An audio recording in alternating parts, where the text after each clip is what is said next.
Oh boy, it's time for a trailer breakdown only 90s kids will remember. What? God, I hate myself. Anyway, in case you don't remember, you bunch of filthy millennials, Reboot was a Canadian computer animated television series that originally aired from 1994 to 2001. It may not look like much now, but in many ways it was revolutionary. It was the first fully CGI television show, and was so popular in Canada it was brought to America, which is where I saw it, mostly in reruns. The show was spectacular. It had story arcs that went on for several episodes, characters that grew and changed between seasons.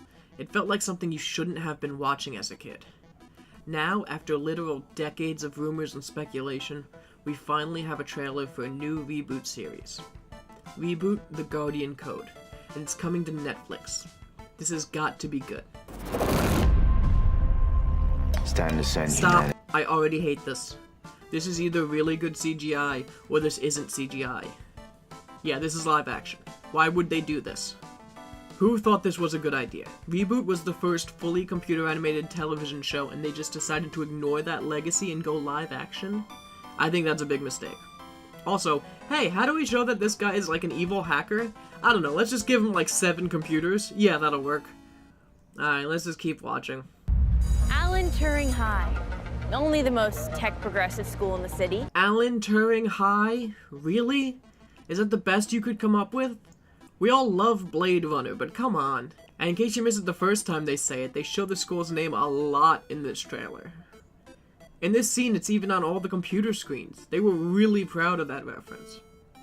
So now we meet some of the cast. There's the loner girl, who introduces herself as Tamara, but IMDb has her credited as Enigma, and wait a second, are you telling me the kid from Jungle to Jungle doesn't look like that anymore?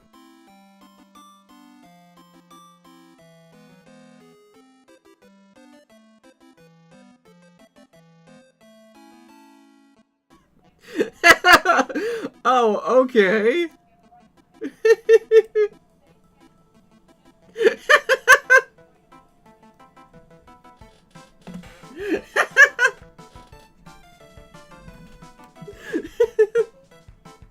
There's Austin and Parker, who don't seem to have a scene without each other in it. Maybe they're a couple, or maybe they're brothers, I don't know, it's just something I noticed. Also, their homeroom was changed to room 0, and they don't seem to find that strange at all. They don't seem like they're the brightest of the bunch. Then you have Trey, the jock.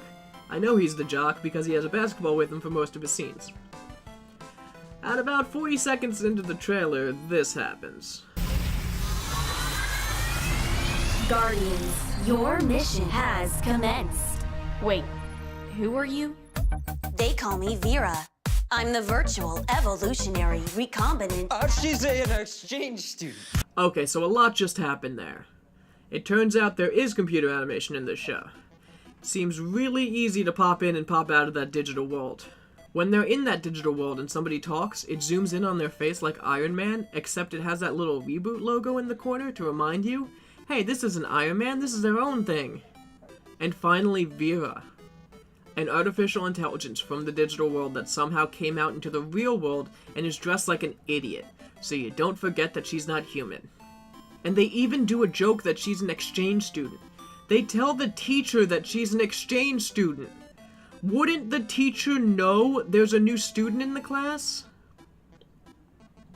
Now there's just a montage of them fighting viruses, maybe?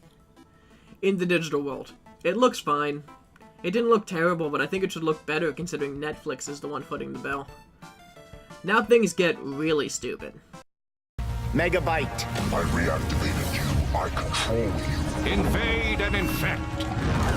So in case you don't know, Megabyte was the main villain from the original Reboot.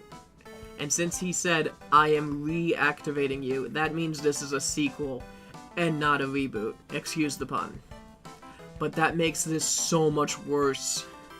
If this was just another stupid thing called Reboot, then I could just ignore it and pretend it doesn't exist, but now it's real.